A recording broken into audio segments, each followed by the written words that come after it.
Welcome to lecture 1 on module 2 of computer organization, in which we will be discussing about the addressing modes and the various types of addressing mode along with some of the examples.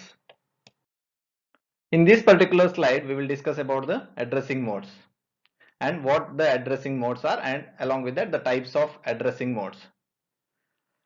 From our previous discussions in the module 1, we had discussed that the program whatever written in the higher level language or in the assembly language are converted into a binary file, and it will be stored in a memory.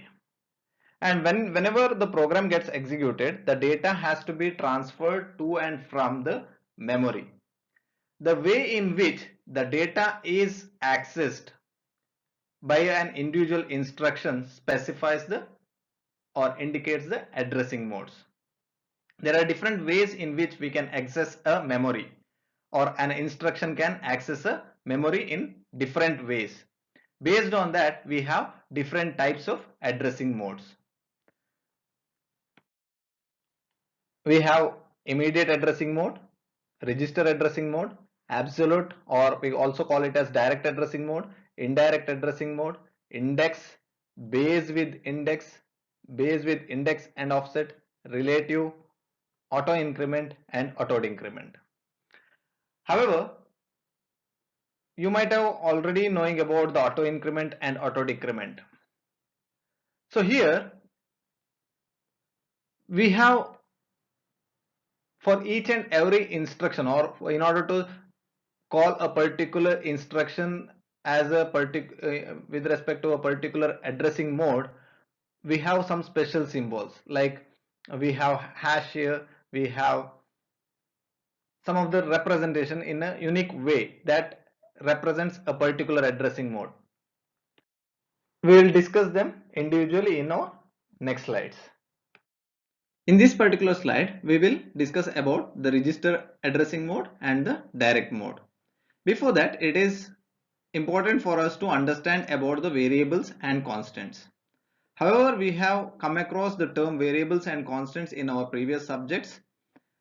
The variables are the ones which keeps on varying throughout the entire program. The data that is present in a variable is not fixed. The variable is not fixed. It keeps on changing in the program flow, whereas the constants are the data that are fixed throughout the program. So these are the simplest data types that are found in almost every computer program. In case of assembly language program, a variable is represented by allocating a particular register or a memory location that will hold the value. We can access an operand by specifying the name of the register or the address of the memory location. So here each variable will be represented by a particular register name, or it will be present in a particular memory location, and these variables can be accessed by specifying the name of a register or using the address of the memory location where that variable is stored. There are two ways in which we can access that. As I said earlier, we have two ways to access the variable that is stored in a particular memory location. So here we have two modes, that is register mode, and direct mode. Here before register mode, I'll specify what is direct mode. So if we have a memory, and we will be storing some value x in one particular location.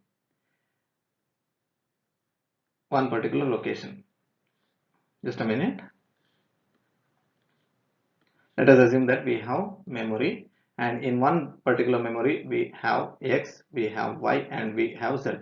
These x, y and z are the variables. Let us imagine that these are the variables. Now, in order to access this location, we have two ways. One is either the name name of this location, or by the address. See here, each memory location will have one address. I'll write it as address 1, address 2, address 3, address 4. So we have, for these 4 locations, we have 4 different addresses. And this the same location, so same address may also have some name. I'll represent it as I'll represent it as register 0, R0, R1, R2, R3. It need not have only these names. It will have some other names as well. So now these X, Y and Z variables can be accessed either using this address or using the register names. Based on that, we have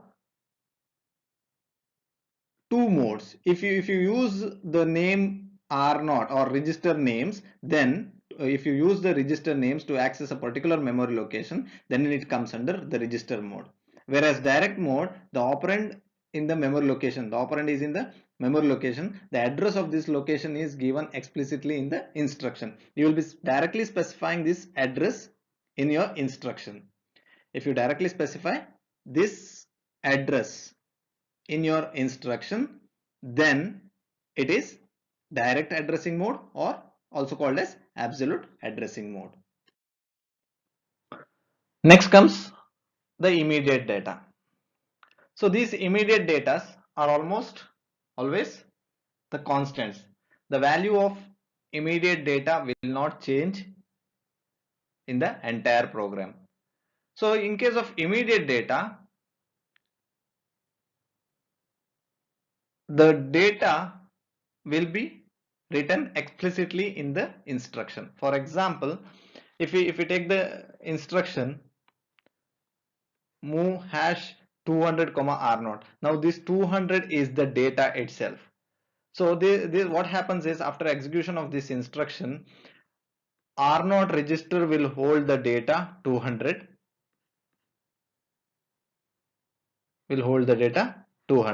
in memory location. Somewhere in the memory location there is a location specified by the register r0, and that memory location will have the value 200.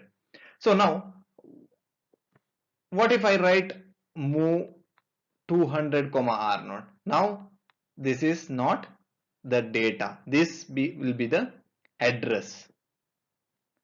This will not be the immediate data. So in order to identify the immediate data, it is represented using a symbol hash. A hash signal symbol has to be represented. The data has to be preceded by the symbol hash. Only then it indicates that the number that is represented in the instruction is an immediate value.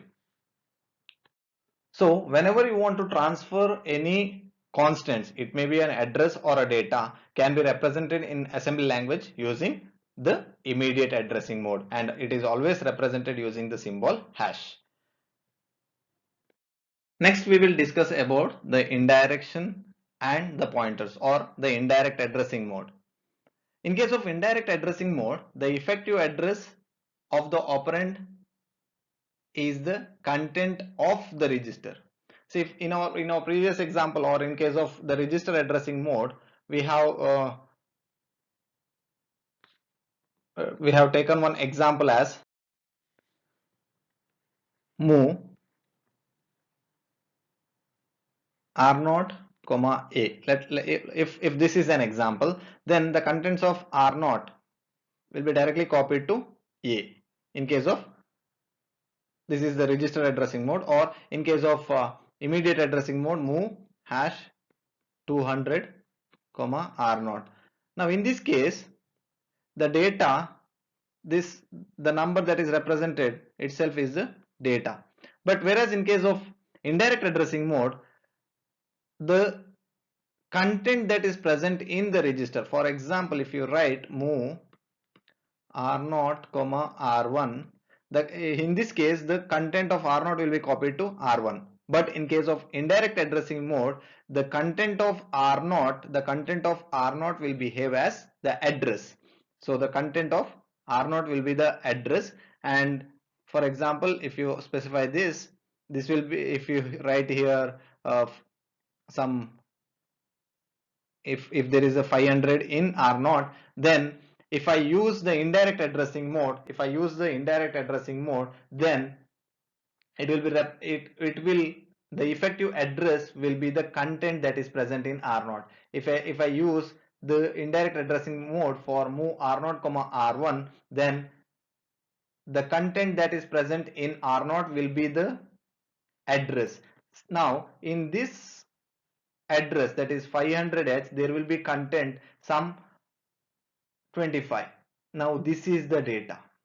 Now this becomes data. This will be transferred to R1.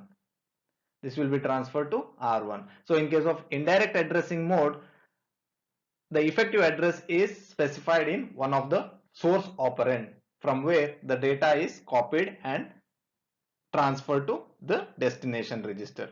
And these indirect registers are represented using the symbol parenthesis. For example, in this instruction, in the example here, add R1, R0. Now, if I take this example, if I specify this example, that is add R1, R0. Now, as soon as you come across this parenthesis, then it indicates that it is indirect addressing mode. So now what happens is, in R1, let us assume we have some data. R1, I'll take R1 as 500 now. R1 is 500.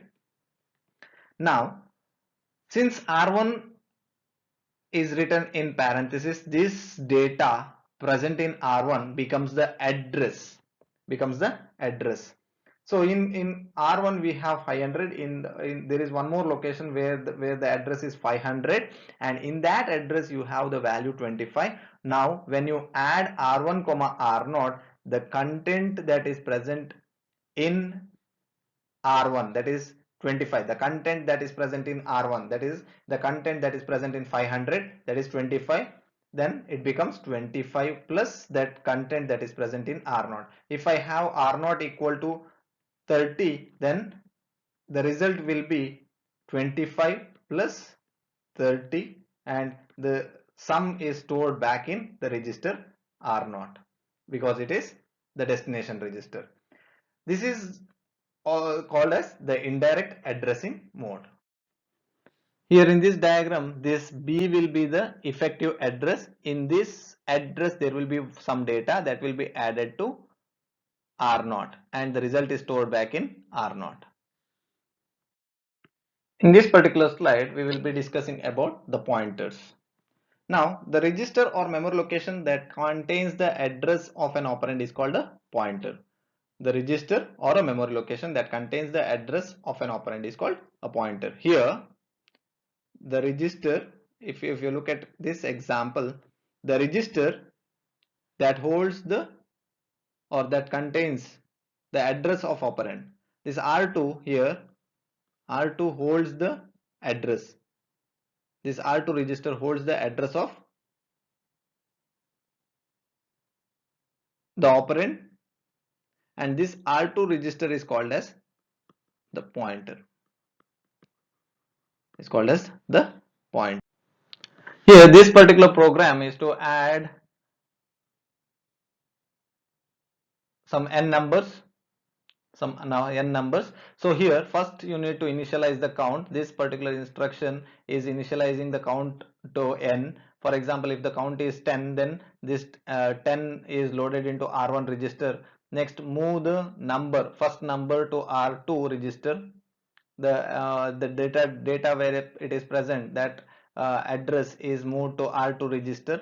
Next, this R0 is the register that holds the result, so this has to be cleared initially. Next, add the content of R2 comma R0. Now in R2 it holds the address where the data is present. For example, in case of num1 you have the data, for example 10, 20, 30, 40, these are the numbers.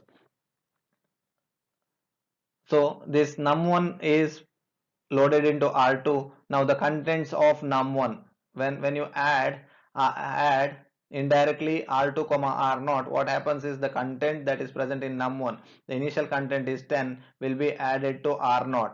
So R0 value initially is 0, so you will add 10 plus 0, the content 10 is present in loaded into R0. Next, add hash 4 comma R2. This R2 value, since this is address, the next data will be this, the word, since this word length is 32-bit, so word length is 32-bit, it has to be, the address has to be incremented by 4, so it will always, you need to add 4 to the previous address, then decrement the count. If there is a 10 numbers to be added, you have already added one number, decrement the count by 1. Next, loop, since it is not 0, since the n value is not 0, you need to further add 9 more numbers, it is not 0, so you need to loop back and you need to go back to this instruction, add R2 comma R0. Now the effective address of this operand is, effective address here is the num1 plus 4, num1 plus 4, that means it will be pointing to the second data. Now the content of R0 is 10, the content that is present, or the content that has to be accessed indirectly using the R2 register is 20, so it will add the previous result with the 20, so the sum is 30, 30 will be loaded into the R0, and this process keeps on repeating until the n numbers are added. In this particular slide, we will be discussing about the indexing and arrays. In case of indexing, the effective address of an operand is generated by adding a constant value to the content of register.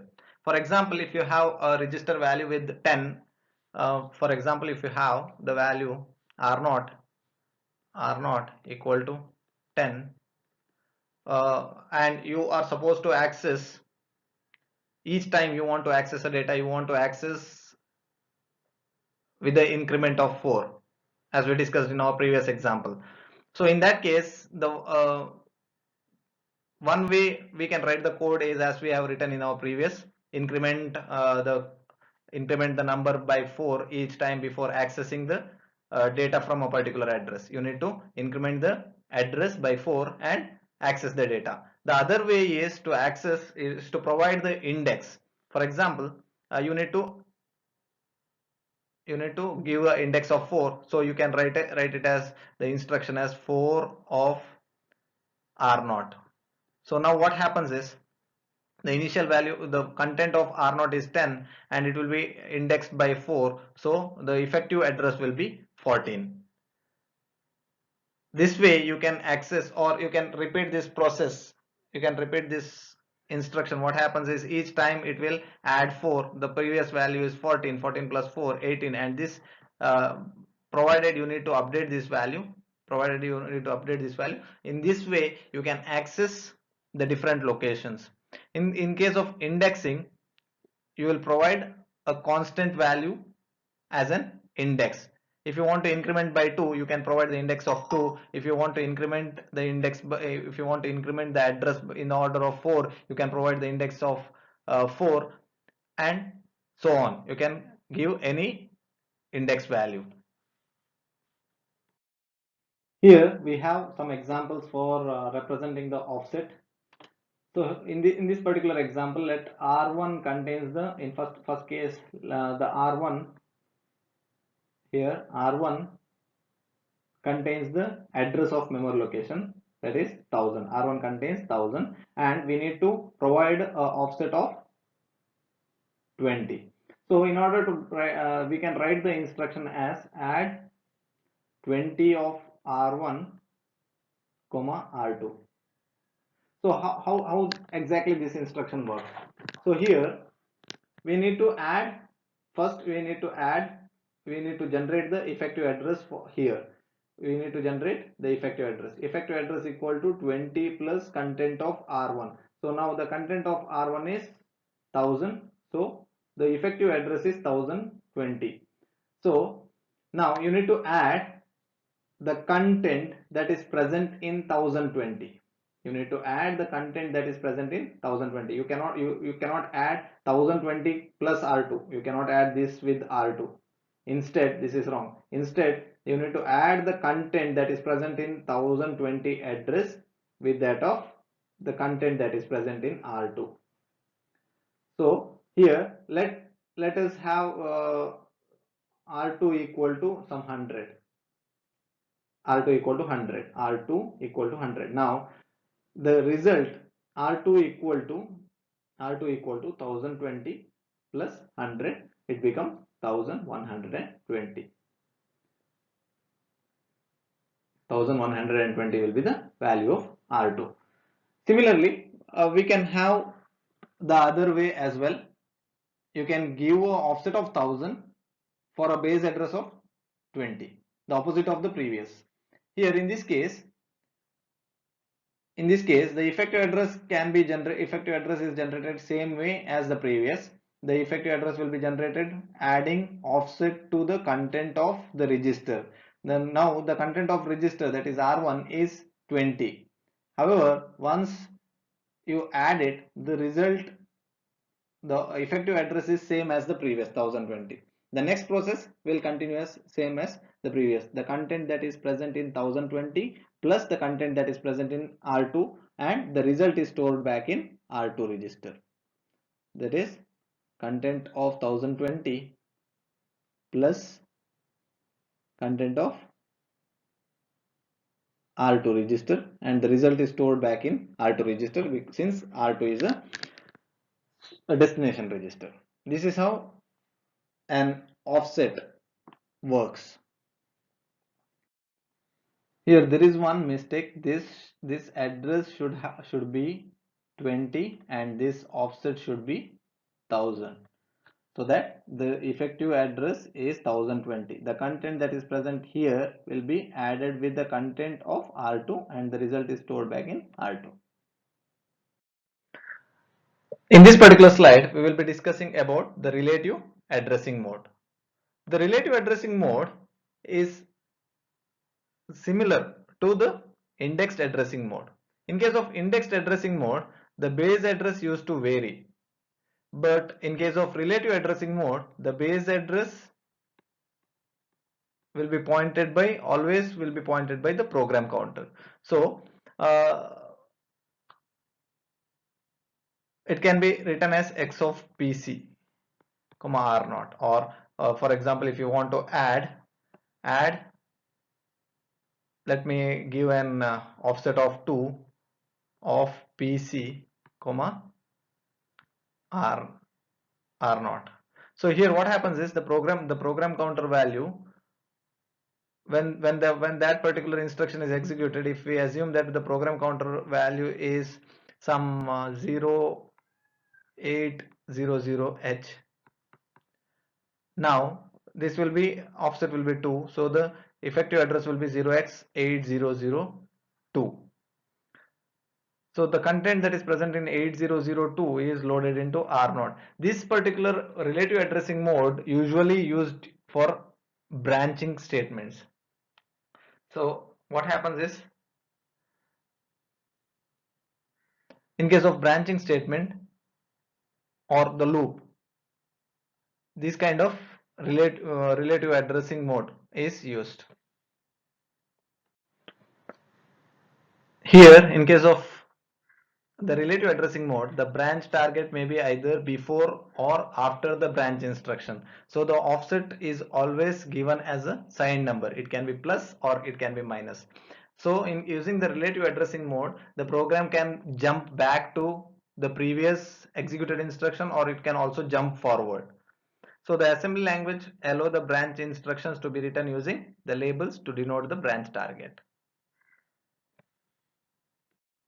If you want to loop back using the relative addressing mode, you need to specify the index as -2 or whatever offset you need to provide. You need to represent it using a negative symbol if you want to jump back or if you want to loop back the program.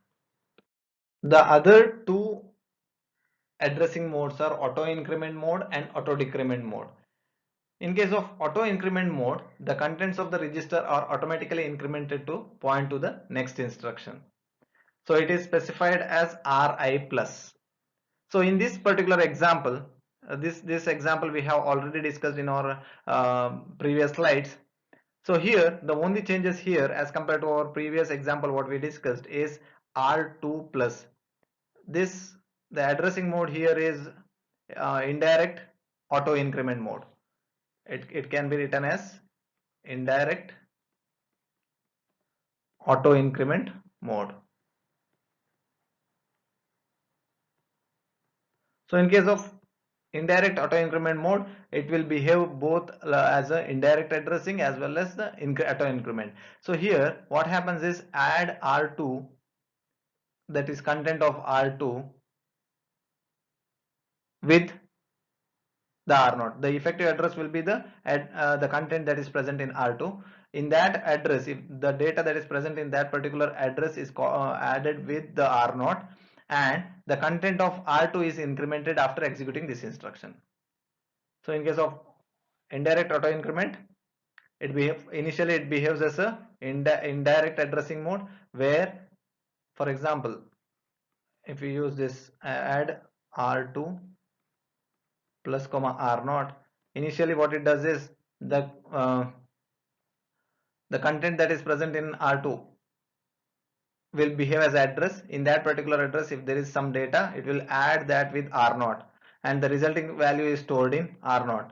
Now once it is performed, the next task is to increment the R2 value by 1, R2 plus 1, or it depends on the word length. If word length is 8 bits, then it will increment by 1. If the word length is 16 bit, then it will be incremented, R2 value will be incremented by 2. If it is 32 bit, then it will be incremented by 4. Based on that, this is how the auto increment mode will execute. See here, the increment is 1 for byte sized operands, 2 for 16 byte operands, and 4 for 32 bit operands. The size of the operand is usually specified as part of the operation code. So we usually represent auto increment mode as Ri plus. Similar to the auto increment, we also have the auto decrement mode, where the base address is decremented in case of auto decrement mode. As in the auto increment, the base address will be either incremented by Ri plus 1 or plus 2 or plus 4. Here in case of auto decrement, it will be decremented by 1 or 2 or 4 based on the word length of operations. So always it is decremented by the symbol minus is represented before Ri. In this case, the decrement operation is performed first, and then the next operation is performed. For example, if I write the instruction add Ri comma R0, in this case the base address is decremented first. The base address, that is Ri, if Ri is 500, if the content of Ri is 500, this 500 is decremented by 1 or 2 or 4 based on the word length, and the data that is present in the decremented value of the base address is added with R0. This is how the auto decrement mode works.